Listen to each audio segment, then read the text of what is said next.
you for joining us again today, and welcome back to our Shaolin Talks. My name is Martine Niven, and over here we have Janine Bauer. And today we're going to be covering an interesting topic, quite sensitive topic, covering race hate, bullying, and how we identify this topic, and how we can find some simple solutions for this subject. Today we have a very special guest joining us, and we'd like to thank him very much for coming down. Thank you so much. It is Sergeant Wong from Southampton Constabulary. And I would just like to say thank you so much for joining us. Thank you. And if you could just introduce yourself and just let the viewers out there know exactly who you are and what you do in the community, your role. So I'm Sergeant Eric Wong. I'm based in Southampton neighbourhood team here. I've been a police officer for over 11 years. So before my current role, I was a response cop. So I'm the one that's driving the BMW or the fast car going through red lights and blues. So yeah, I do understand a lot of the issue that is going on, so I'm more than happy to try to answer any questions that you might have. Yeah. So normally, who do you work with in the community? So who are you working with? So people get an idea of what you're doing. Yeah. So we to be honest, we work with anyone and everyone really. From our closest partner in terms of police is definitely the council. But if you think about it, so a lot of the police issue have stemmed from maybe more underlying issues that can be solved without the police involved. So, for example, like if someone say their bin store in a block of flats is always getting broken into, people smoking cannabis in there. So, putting a police officer there is not an effective way, because that police officer will always get caught out. They might not catch people at the right time. But then they tackle the root cause of the problem. It's like, how can we work with the council to look at more sustainable solutions into fixing maybe the security of the bin shed and stuff like that. So you basically also work with members of the community, and definitely give them guidance on what they can do. Absolutely. And the people in the block of that, educate them if they need to close the door because they're lacking opportunity to use the areas. So anyone really, they can help spreading help our work. Yeah.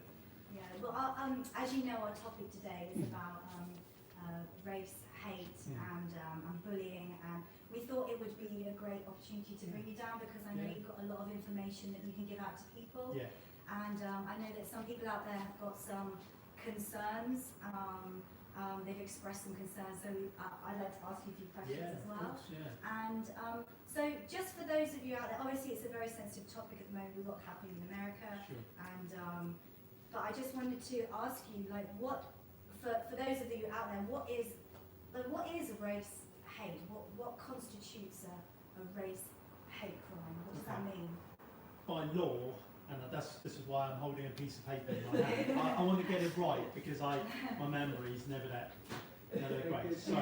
So there is two types. So hate crime and a hate incident. So hate crime, is any criminal offence which is perceived by the victim or any other person to be motivated by hostility or prejudice based on a person's race, religious, sexual orientation, disability, and transgender identity, or the presumption of the person having any of those characteristics. It's quite wordy. But bear with me, okay? So, hate crime, you've got to have a crime. So that crime could be assault, could be public order, so like swearing towards that person. Could be criminal damage, like scraping something like nasty words on the wall, and all that. And then we move on to the perceived bit. Perceived is a very, very open term, so it can be perceived by the victim and the person. So if someone says something to me and I'm Chinese, but I'm not too bothered about it, and for example, but you sit here thinking, oh my God, like this guy's have just been targeted. That is still a hate crime.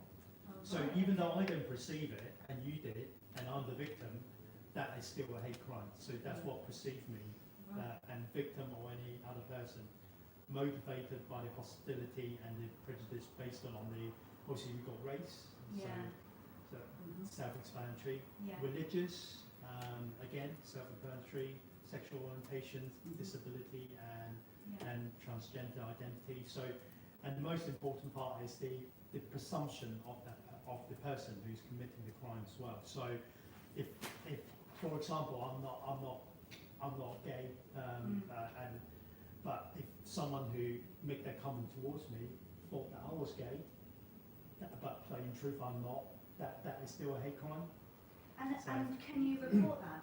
Is that something that you can report? Of course So, you can. How would you go about? I suppose you've got two different sides. You would have it like somebody who, like you said, perceives it.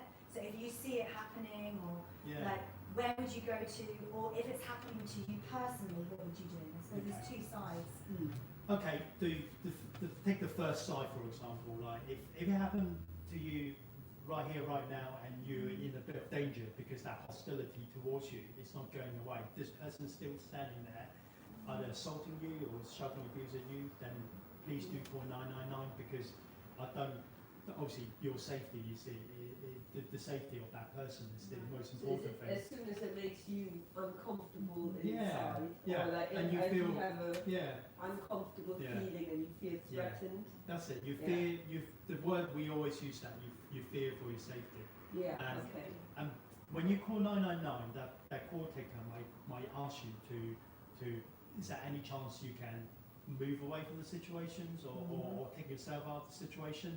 It's because maybe that at the time you call, the resource wouldn't allow an officers to be with you immediately because of other incident that's going on, not just the area but around the whole county as well. So but that hate crime or hate incident is basically without the crime elements of it. So they will still get recorded and will still get follow up. So if you can follow the call ticket advice and take yourself out of the situation, then please do. And then at the end, we can still follow the incident up. I think people sometimes, especially if we have quite a lot of tourists here, we have some people, you know, we've got a lot of students here at the university. Sometimes they don't know quite. Well, they have two sides. One thing is that they feel scared to talk out.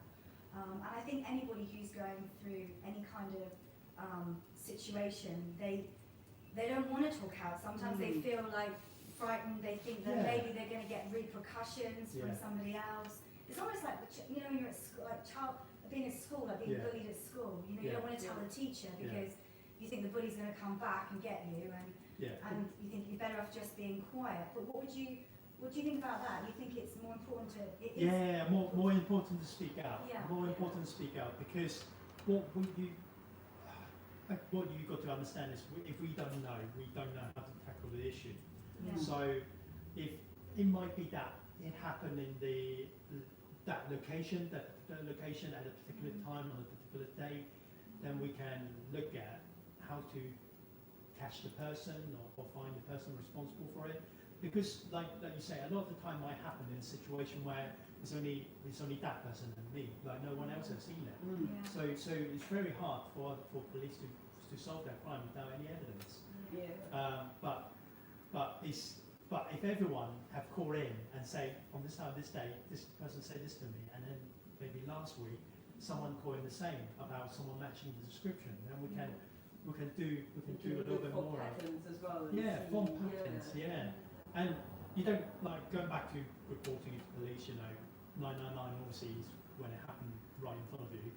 If you did manage to remove yourself from the situation without calling 999, then always call 101, or that is national. Like what's 101? 101 is the non-emergency police line. So and it's national. When you call 101, they will say they will pick up where you're calling from. So if you're in Hampshire, They will say So they Hampshire. divert you to Hampshire Police? Yeah, if you in somewhere like London, it will be Metropolitan Police. Oh, right. Yeah. So, and then the easiest way, and it's probably is the future, is report it online. You fill in all the information online. Go to whatever force that you are in at the time. Fill in the information online. So. Do you think Southampton is a safe place? Yeah, I think so. Obviously, I'm biased, obviously, I would say that.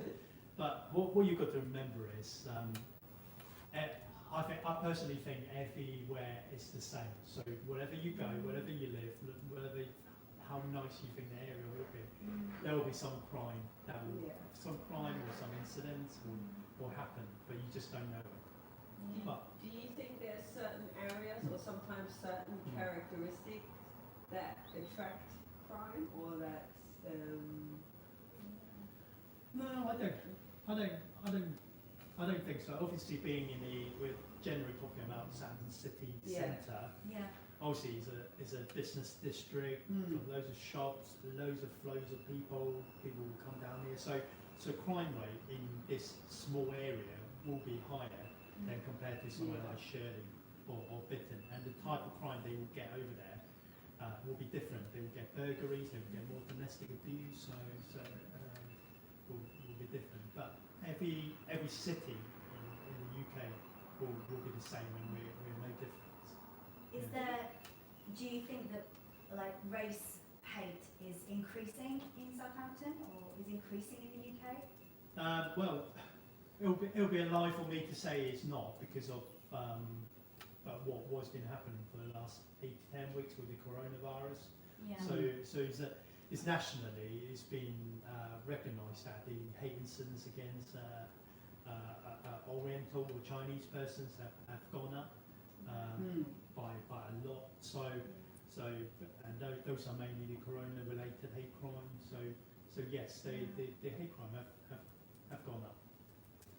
Right. But the most important thing is obviously that we know about it and we work hard with the community, like yourself and others, to try to identify those victims as well. Look at what you talk about. Some victim might suffer the hate crime, but they don't come out and tell people. So we need those information for us to know, for it to be recorded properly, and for us to give that victim the support after. Because again, not every crime gets solved only because of the situation, of the evidence just not there.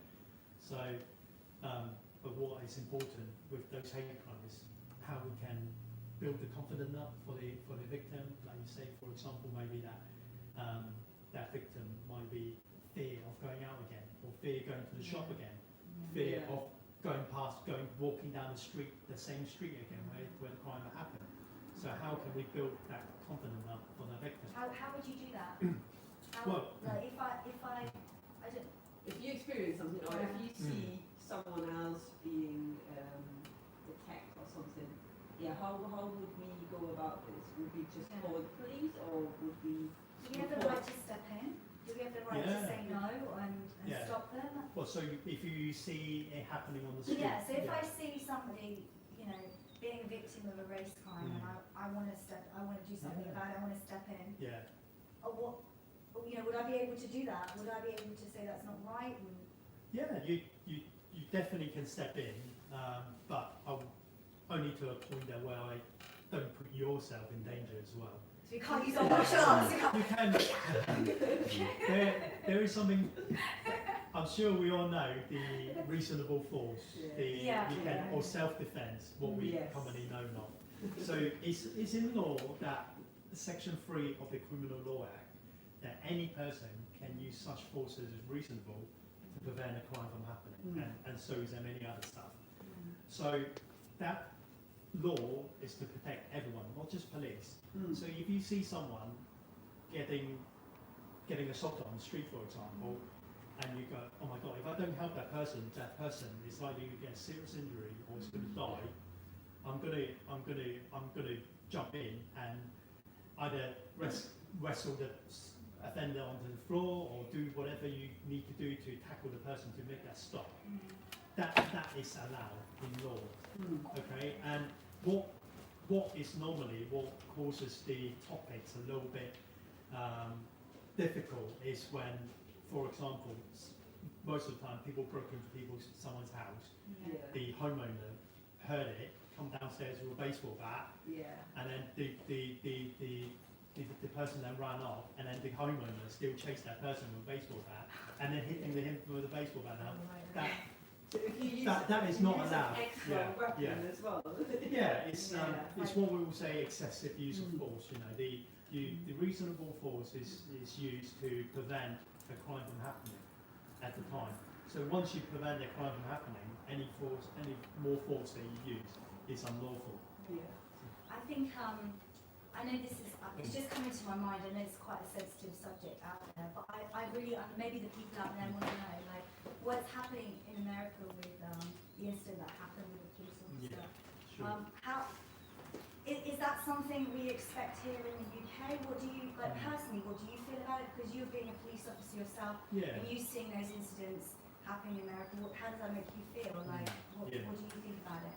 Well, firstly, it's no doubt that it's a tragic what happened to George Floyd, and I definitely don't, would not wish to see it again happening in anywhere else in the country, so or in the world. Yeah. So, but from a police point of view,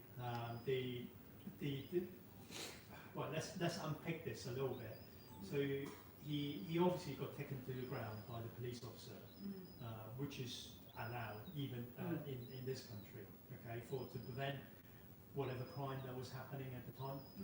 So, but what will be the justification that will be needed will be the officers putting the knee down the throat or the back of the neck. Can you do that? Is that in your training? It's not taught in the UK training. Okay. I know. I've seen on the news that apparently in some American state that it is a approved technique.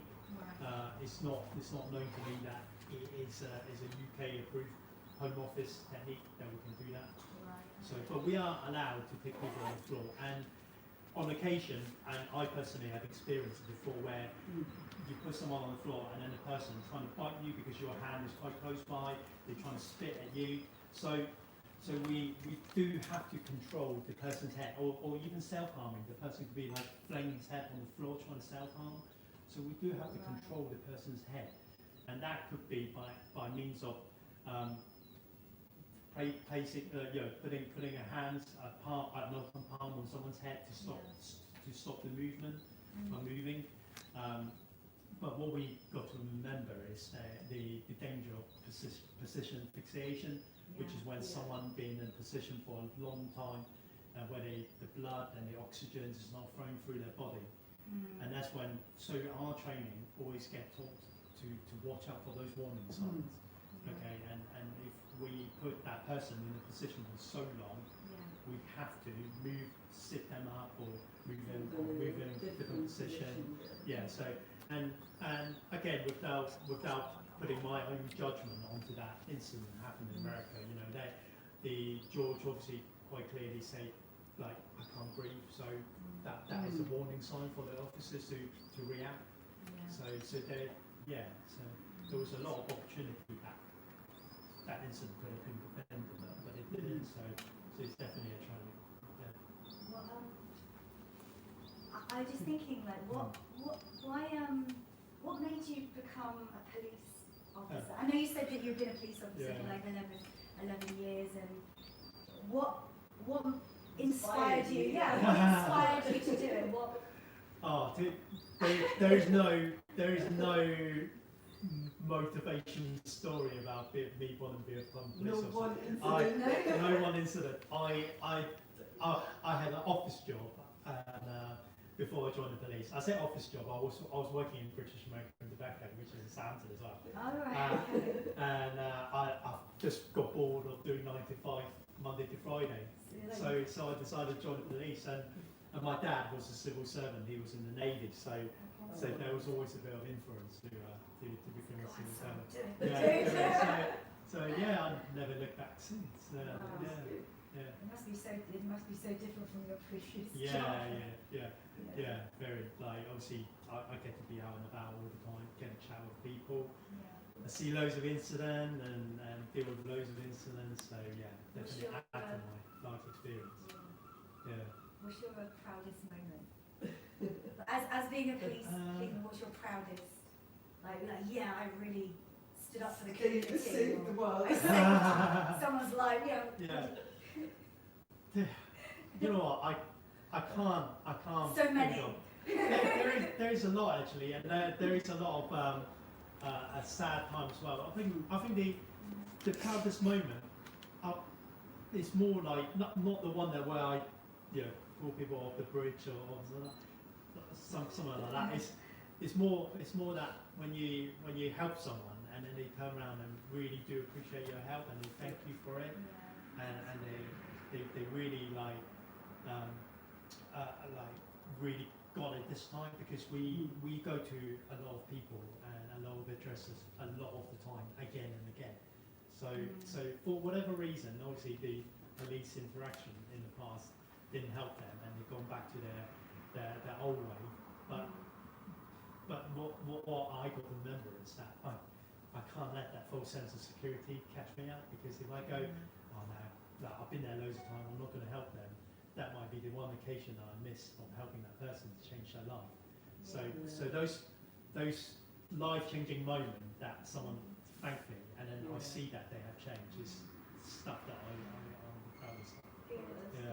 I think sometimes the police can get a really bad image, especially with things that are happening in the media and stuff. So it's really nice to hear some positive side of the police and why they're there to protect and serve and help the public. And, especially from the other side, like when people are like having, all the things that are happening in the world with the race hate, everything like that. You need to look at the other side as well. Protecting people as well at the same time. If they are, experiencing, like race hate, you're there to help them. Yeah, absolutely. And sometimes I feel like nothing's being done, and sometimes that is true because of the resourcing level in the police is not great, and everyone knows this in the last 10 years. So a lot of crime is not it's not being investigated because of that. But what we're trying to do is we're trying to tackle the bit that hurt, of course, the harm the most harm to the community and the people. So like domestic violence, hate crime is one of them. Serious violence, sexual offences, they are crime that really affect people. So we're trying to tackle those like a lot more than we do with others. Why do you think it's so under-resourced, you say? Is it because people just don't want to join the police, or is it because it's just not, I don't know, you're not getting enough people signing up? Or? Well, the first of all will be that the austerity happened a few years ago, and there's been no police recruitment, and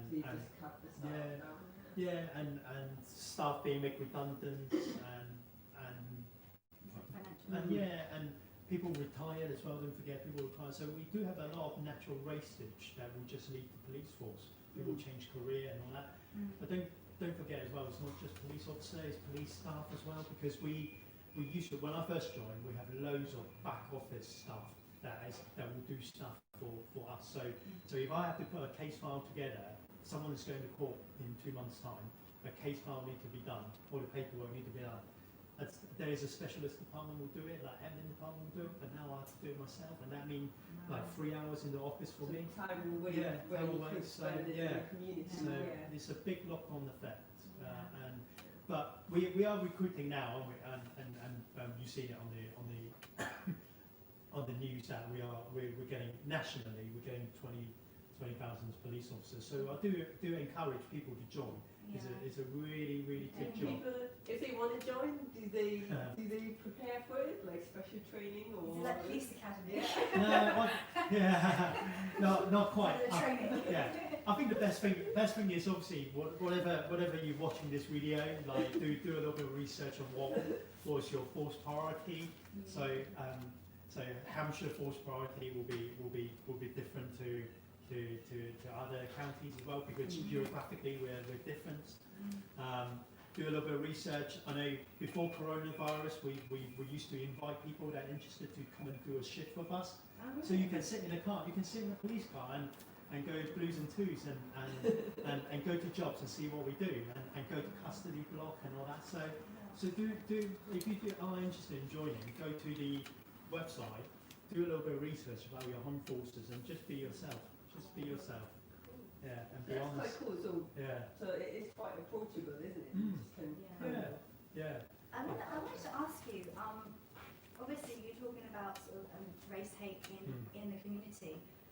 You being a Chinese police officer, have you experienced race hate? Yeah, I mean, obviously wearing this and carrying all this around me doesn't exempt me from hate crime or incident. I lose count on the number of times I've been racially targeting myself while I'm doing my job. So, but the important thing for me, and not just me, you know, I got Sikh colleagues who, even Irish colleagues who get targeted because they're Irish. So they, but what I will say is, and something that I take to myself to deal with my, obviously the trauma after is, I don't think the person saying it because they're truly racist. Because it's an easy target, and I'm forcing them to do something that they don't want, i.e. I'm chucking them in a police cell. Different situation. Yeah, right? Different situation. So for me, whatever they come out in their mouth is just an easy target for them to try to cause harm or hurt to me. Yeah. But what I've got to remember is I don't want that feeling, because if they succeed, then if I feel hurt, that means they succeed in causing harm to me. So I'm always. They keep continuing. That's it. Yeah. And then also they keep continuing it without us, probably. Yeah. So, and within police, we're a really good support network as well. Within for the black and ethnic minority officers. So there's always someone that can talk to and support. So. What do you think? I mean, this goes out to everyone. Like, what do you think that why people can be so racist? You know, what makes them give them the right to do that? You know. Personally, what do you? That's a tricky one. It's very tricky. There's a tricky one. Don't really have an answer for that, to be honest. But what I will say is a lot of the hate crime or incident that I've seen there is something else happen that causes that incident to happen. So it's not as straightforward as that person being racist. So the person who said it or did whatever they did is doing it because of something else that had happened or some sort of dispute that happened, and they did it as an easy target to get back the person. So this obviously is no excuse. That doesn't mean there's an excuse for them to done it and examine them from the law. But a lot of the hate crime is happened because of that.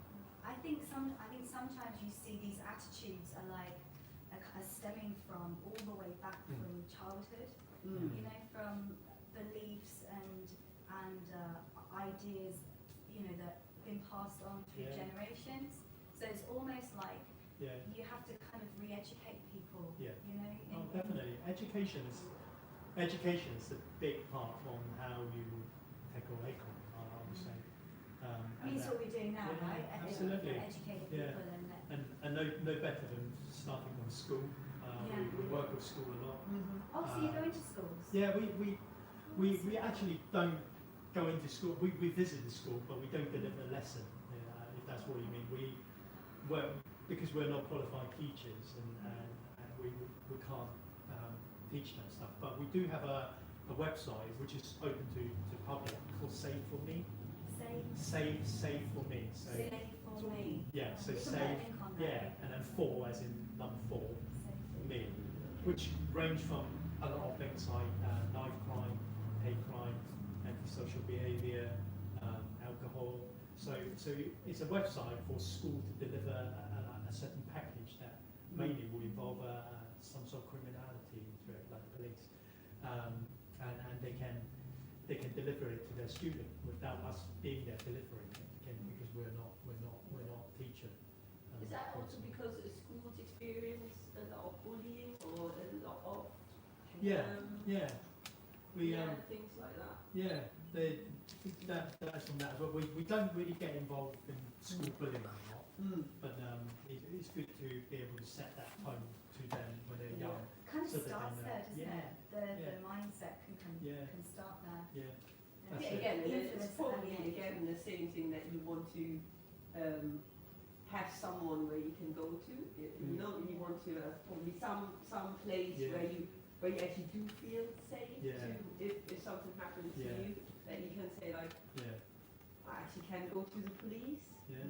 It's the same. I think it's the same principle. If you're at school, like for example, there's anybody out there who's in school and they're getting bullied, then number one, you need to speak out. You need to say something to somebody. Just as if we're, in the adult world, you would speak out and you would go and tell somebody that this was happening. You need to document what's happening to you, write it down, list out what's happening so you can make a record of it. It's the same. Yeah, Let's say absolutely. record it. It's a pattern of behaviour as well, Yeah. isn't it? So Yeah. the school need to know if bullying. You don't want it to continue. You want to perpetuate it.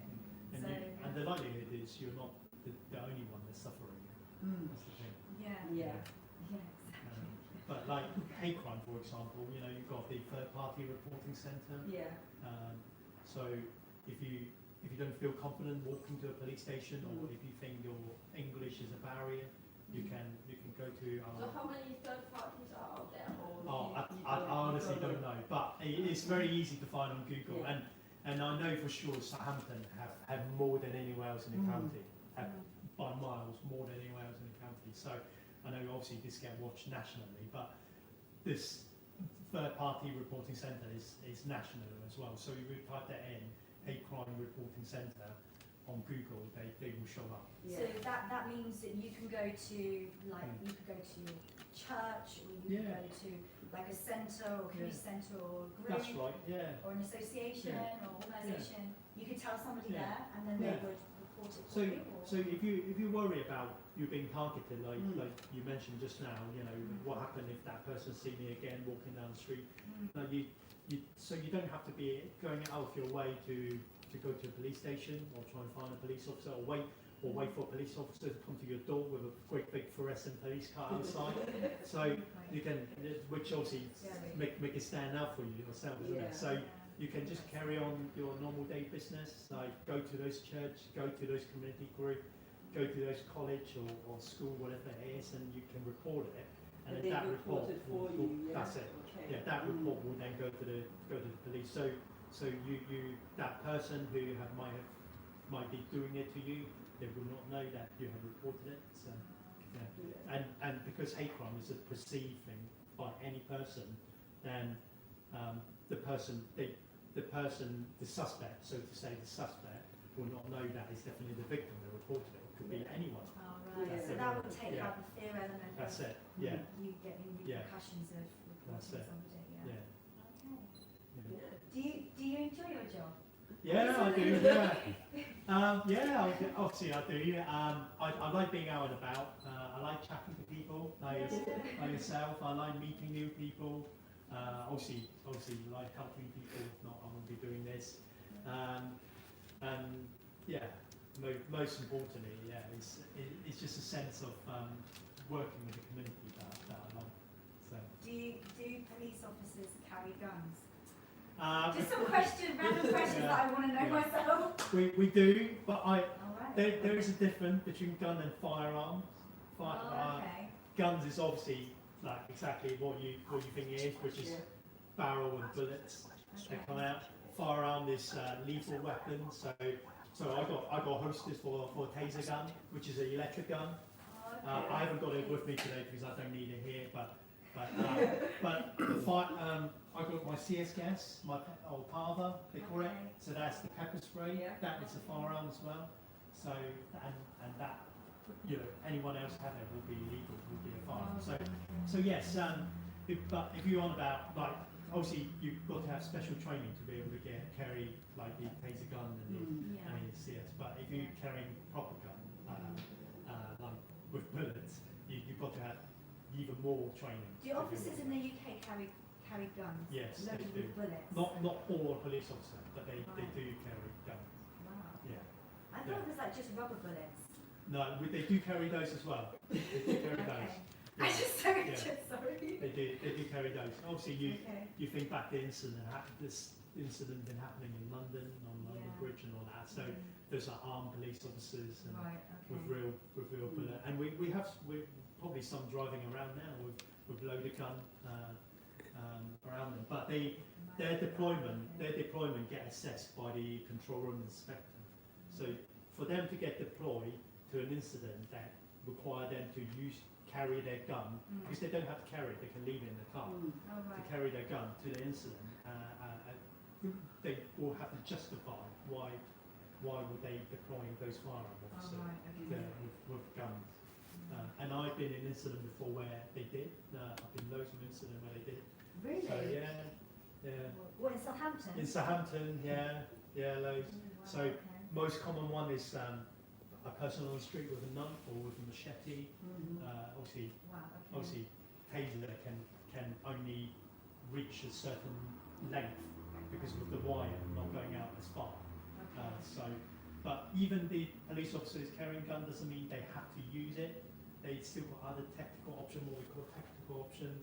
We can still use CS, we can still use taser, we can use police dog, we can fire rubber bullet and all sorts. Or maybe that we just need a police officer dressed up in padded clothing and with a big shield, and loads of police officers, and then we just go near that person with the machete and just shield him. Storm Yeah. Wow. So the authority for those officers to wear guns is getting scrutinised even before they get deployed. So it's like Yeah. double safety, like, Yeah. to make sure nothing happens Yeah. or nothing really Yeah. damaging. Absolutely. Yeah. Yeah. Wow, okay. Yeah. So, Well, no, I mean, we should, if we kind of look back on what we've talked about today, and there are actually certain things that... There's a question from public. Yeah. Oh, yeah. Go on. wow, Yeah. okay. So someone's asked, what do you recommend that hate crime victims do to ease their pain after an incident occurs? Oh, very good question. Have a Great question. chat with your friends. Chat with someone that you trust. Chat with your friends. Wouldn't let it dwell on you too much. I know it's easy for me to say because I kind of get because I'm exposed to it all the time, isn't it? But I know for sure that it will affect you because you're not conditioned to that environment that I do. But chatting to people, find out the support group in your community that you can help you with to ease the pain. Because if you don't tell anyone, no one can help you. That's the thing. Yeah, could be that it's just over a cup of tea and biscuits and that make you feel better straight away. So Get it out, Yeah. get it out, Yeah. make yourself heard. yeah. There's lots of different ways in which you can, really alleviate past trauma or past pain. There's lots of different methods, and you can go online. You can research it. You can go online. You can talk to somebody. Sergeant Wong was saying, you can go and talk to someone. You can talk to if you don't have like a friend to talk to or a family member. You can even seek professional help and go and see a counsellor. Or, Yeah. There's really agree. There's loads of other charity website, charity organisation who with free phone call and all they do is counselling over the phone. They're just having a chat on the phone. Nothing. They don't document anything. They don't. It's just having a good old chat. You have things like the Samaritans as well. Yeah, You can that's it. contact the Samaritans. They can chat to you, and they're very experienced in dealing with these Yeah. issues and things. So, Yeah. Is there any others? Yeah, they have one more question. So, what do you think is the biggest reason that people hate crimes? The biggest reason contributing to the hate crime. Yeah. Kind of that question is. I don't know, man, how to say this or not. I think people ignorant is by far. I was going to use a different word, but that word just came to me.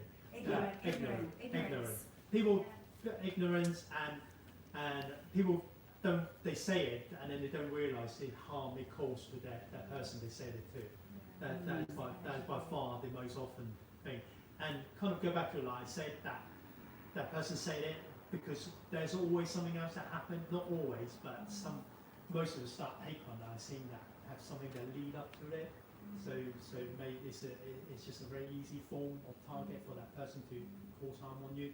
But obviously there are incidents that is not like the one in Southampton that happened back in March. Nothing lead up to it other than coronavirus, and so yeah, it's that. I mean that is most of the time it's ignorant that people don't realise. I suppose you see a lot of stuff happening in the media, don't you? Kind of watching stuff that's on TV all the time, you're influenced by what you see, and then you get a perception of something that's not necessarily true. And then, and then some of it comes from your, from maybe something the parents have said to you, or something you've heard in school, or something like that, and then you build this idea. But yeah, if you're educated properly about it, then, you're able to see. Yeah. Is there any way to, prevent hate crime? No, probably not. Just a question. Yeah. No, it's hard. It's Very difficult. At the end of the day, you can't stop what everyone's saying. But Different beliefs, yeah. don't they? They believe in different things, and that's always very challenging. yeah, it's going back down to education really. Education is the key really. And I think being accepting different cultures, accepting different as well, religions isn't is a really important part of it. And the other thing is, building on to what you say about accepting, in decades now, we've always talked about equality, so there are still big organisations where they can't get the balance right in terms of the black and ethnic minority employees or management that they get still very much the old way. So unless the system change, i.e. we have more influence from the BNE background in all lines of organisation, not just the police, the council, fire service, ambulance service, government service, and that's when the mindset will start to change as well. Yeah. So if we sum it up, and maybe each one of you can, one of us can say one key aspect on how we can move on into the future and maybe change, kind of start to change people's minds. So we'll maybe start with Martine first. It's such a really difficult subject. But I was thinking about it when I was driving today, and I was thinking it's really important there's that old saying, if you walk in someone else's shoes for a day, then you can really understand how that person feels, you're able to experience it from their point of view and seeing everything from a different point of view. And being, like we said, accepting different cultures, accepting different races, and then standing together and speaking out for what you feel is right is important. Speaking out if you feel that you are being targeted in any way, and not just staying quiet, because there are people out there who can help you and they can make a difference. So this is what I feel. So obviously from my point of view will be, I always encourage people to report a crime or incident, even though you feel that you might be wasting police time in doing it, because I know that's how some of the answer that I get when I say, why don't you report it? But what you've got to remember is, if we don't know, we can't tackle the issue. Okay, and also the other thing is the support we can provide you after you report it. We obviously can't promise you we can solve every single hate crime there is out there, because it's not possible. But is what happened after that can build that person back up. That to me is the most important, and it's something that I'm working on with you guys and with other organisations around Hampshire and Southampton at the moment. So And Janine? No, I mean, you already obviously said the most parts as well. I think also if you are someone who wants to help victims as well, I think it's very important to listen, to just give your ear and try to understand, as you said, try to understand, try to be in their shoes. And even if it's hard, you just talk to each other and just open the discussion as well, isn't it? Have it kind of open the discussion and see what other people come in and where people can point you or how else you can see it. Yeah. So that's what I would say. Yeah. Don't be afraid to ask the question. If you know a friend exactly. that have experienced it, are you okay? That sort of thing. Okay. So, Great. Well, thank you. I'd just like to say thank you so That's much okay. for Sergeant Wong for joining us today. It's been a really great conversation. I've learned so much. And for everyone out there watching, thank you so much for watching us. We'll be back again next weekend with a different subject. If you've really liked this talk today, then please put a message on our Facebook group, on our WeChat group, WeChat as well, and on Twitter or Instagram. Tell us what you think, send us your comments, and we will look forward to seeing you next time. Okay, thank you so much. Thank you. Bye, guys.